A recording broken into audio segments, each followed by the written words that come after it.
Before we start today's mailbag, quick reminder, hit that like button down below today and every time you tune into the Broncos Breakdown to help support the channel. Now, let's start unpacking some of the questions you guys had for me during our live show, which airs every single Tuesday at 3 p.m. Mountain Time. Starting with a super chat from iMoneyMitch15. What do you think about the Broncos getting a running back and defensive line in the first 2 rounds of the NFL draft, and after that getting Tyler Lockett for cheap? I like this plan a lot. If I had to toss out 2 names, I'll go like running back in round 1 and then running back in round 2. If they go running back in round 1, Omarion Hampton out of North Carolina is the player I would keep an eye on. And then defensive tackle in round 2, Alfred Collins out of Texas. He's like a 3 technique, but I think he can be great at stuffing the run.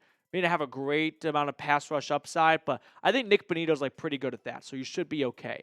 And then if you go defensive line in round 1, I would suggest one of 2 names. Personal preference, Walter Nolan. Broncos Breakdown educated guess, Derek Harmon out of Oregon. Both around 300 pounds, both tremendous pass rush upside. And then running back in round 2, Travion Henderson out of Ohio State. I think he could be not the next Alvin Kamara, but there are some similarities between Kamara and Henderson. Both were backs that were in a 2 running back system in college, and that's why they never got a ton of attention in the pre-draft process. And then once they became the single focus of a team, we saw what happened with Kamara. So those are some names and combinations to watch for. As for Tyler Lockett, I think he's just kind of cooked. I don't think it'd be what you're picturing. Sure, you get him for cheap. What's the downside? You know, it takes a roster spot away from a younger player. He takes snaps away from a younger player. But if he's not good, then he's likely just not going to have a spot on the roster much, very deep into the season. Coach Chris with a $20 super chat. Thank you, Coach. No question, more of a statement. Love this program. Make sure you guys like and subscribe. And no, I don't work for Chat Sports. That last part is true. So I really appreciate the honesty and the 5-star review, Coach. Thank you for supporting the channel. Shout out to you, my man. Orange Tennis. Will there be any changes to the onside kick rule? So the NFL the NFL rolled out 5 new rule changes from the owners meeting on Tuesday when we're filming this. And one of those was touchbacks now go out to the 35-yard line, whereas last year they went out to the 30-yard line.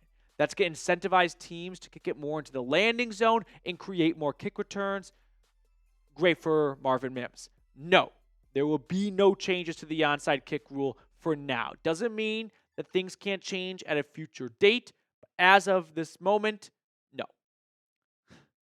All-time name, this next one. Sutton, my face. How likely is it that we extend Cortland Sutton, Nik Bonnito, and Zach Allen, hoping we keep all 3? I think the likelihood of all 3 getting extended before the season begins, very, very low. I could see Cortland Sutton getting a 2-year extension worth around $20 million. I could see that happening sometime in August. I could see Zach Allen getting a contract extension a little bit quicker because he's younger and very important to this defense. I could see Bonnito getting an extension in November. I don't think Bonnito, after 3 years, is going to get the Pat Surtain level of priority of, oh, we're going to get this done now. I think that's a mid-season extension. So timeline-wise, I would predict Allen, Sutton, Bonnito. All 3, I'd say like a 75% chance just because it's like a parlay. One fails and the whole thing goes down the drain. If one were to fail, it would be Cortland Sutton. Sutton on my face, thank you. Next question coming in. Kiko Del Rio. Any relation to Jack Del Rio? Do you think this team got better this offseason or stayed the same? It's a fair question. Better. Let's talk about Denver's weaknesses.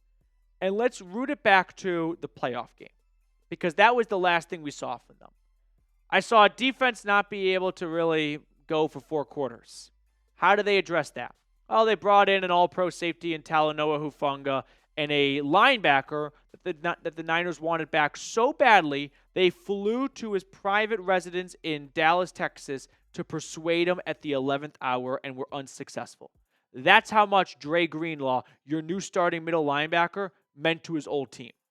So the defense improved. The offense. They added Evan Ingram. Can we all agree he is a vast improvement from what you had before? Have you improved at running back? No. Good news is, I don't think you were going to improve in free agency. It's not a very good free agency crop of backs. Great news is, it is a great crop of backs in the draft.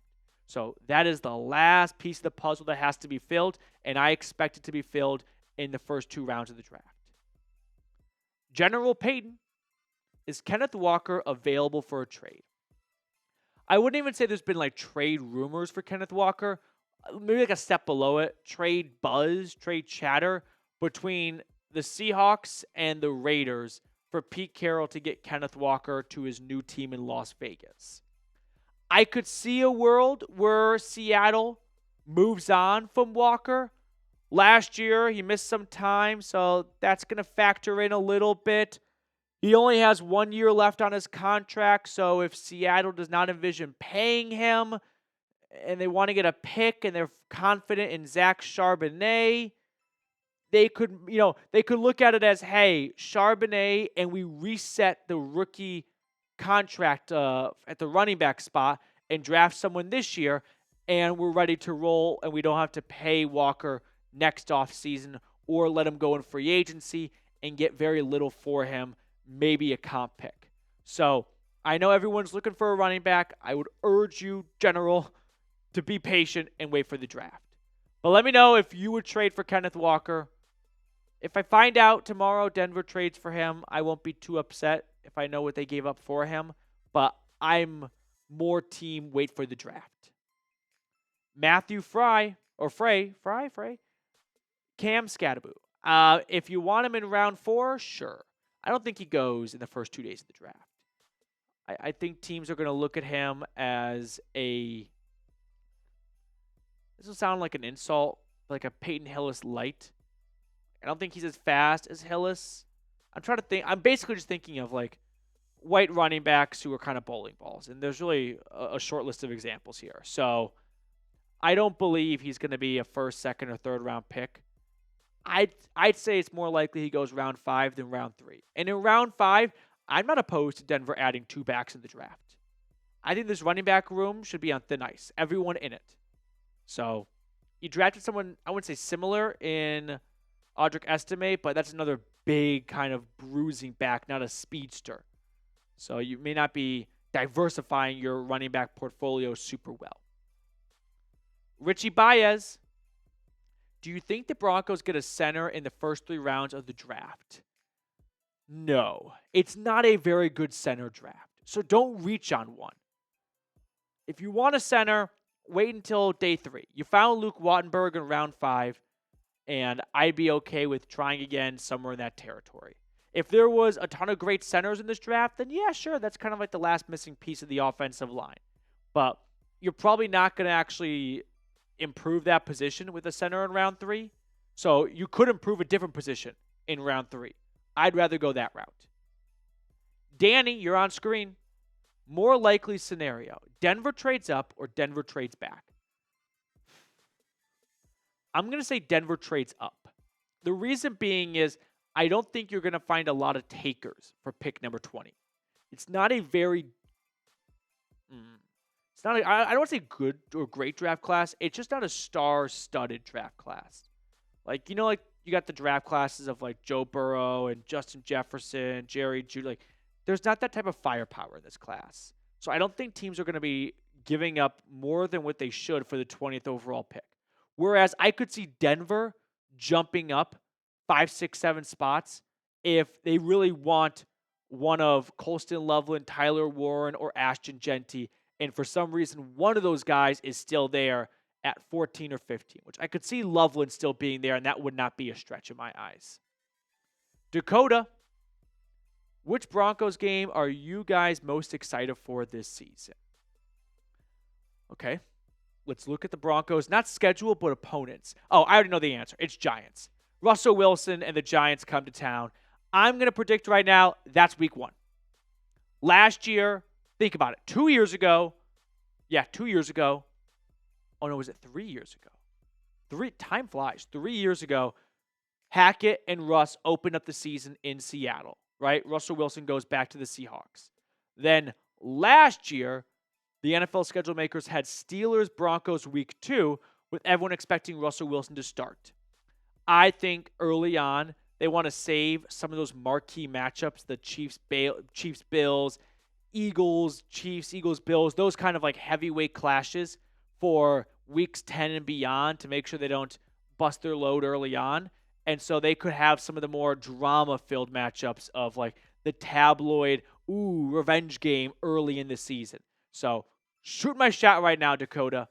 Giants, Broncos, for the second time in 5 years, open up the season together, this time in Denver.